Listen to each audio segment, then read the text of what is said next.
Le 8 mai 1945, l'Allemagne nazie signe la capitulation face aux Alliés. La Seconde Guerre mondiale se terminera quelques mois plus tard seulement, le 2 septembre 1945, avec la capitulation du Japon. On peine quand même à imaginer aujourd'hui ce qu'a été la Seconde Guerre mondiale, une guerre européenne devenue mondiale, l'horreur des camps d'extermination, une boucherie de 50 millions de morts. On peine à imaginer, car depuis 1945, aucun conflit n'est venu ensanglanter la France, si on excepte les dernières guerres coloniales. En fait, nous vivons depuis 7 décennies une période de paix continue. C'est quelque chose d'exceptionnel.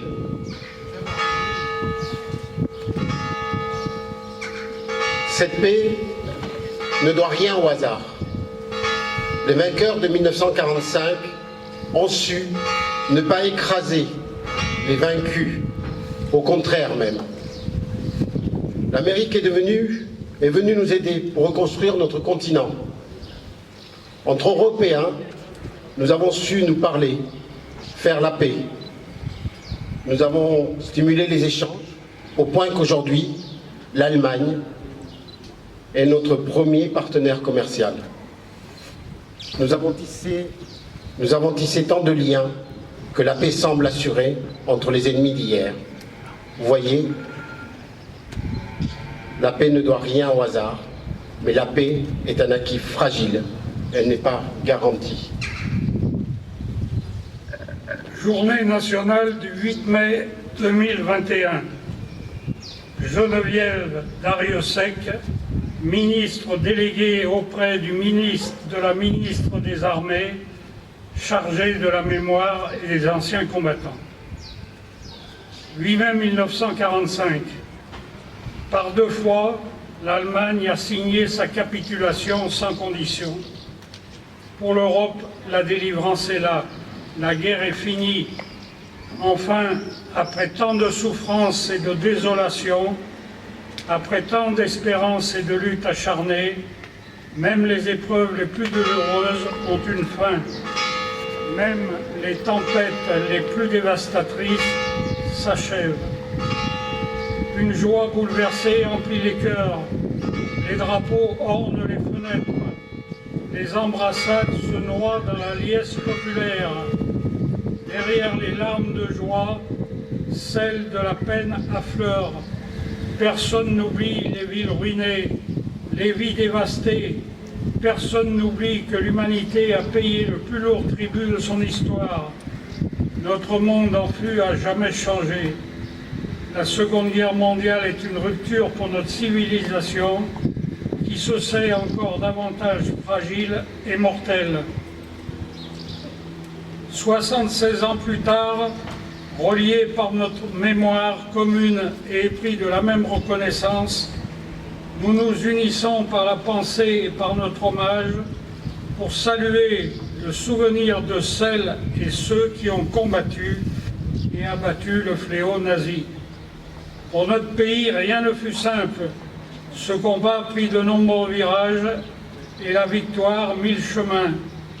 Malgré les ardents soldats de Montcornet, d'Abbeville, des Alpes, de Saumur et de tous ceux de 40, l'ombre de l'occupation, de la division plus de la collaboration a jeté son voile obscur sur la France.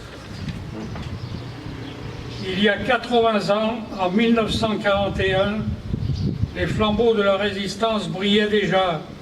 Le flot du refus et de l'espérance montait tandis que la répression forgeait son funeste souvenir à Châteaubriand, au camp de Souges ou au Mont-Valérien. La France libre recevait les ralliements des territoires ultramarins et poursuivait son inlassablement épopée. Dans les sables de Koufra, elle nouait avec un pacte avec la victoire et par la voix du colonel Leclerc, regardait déjà vers Strasbourg.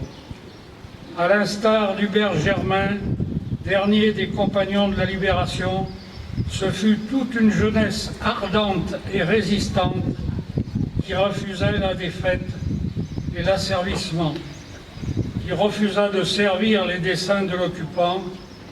Tous, ils ont permis à la France de s'asseoir à la table des vainqueurs. Cela fut rendu possible par le combat acharné des armées françaises et des armées alliées par les forces françaises libres qui jamais ne cessèrent la lutte, par le dévouement des résistants de l'intérieur, par chaque Française et Français qui a refusé l'abaissement de la France et la négation de ses valeurs. Notre gratitude demeure indéfectible. Entendons les mots de Malraux. Un monde sans espoir est irrespirable. La victoire de 1945 est le succès de l'espérance, mais elle est aussi l'aube d'un nouvel effort collectif pour la reconstruction, pour la paix et pour l'Europe.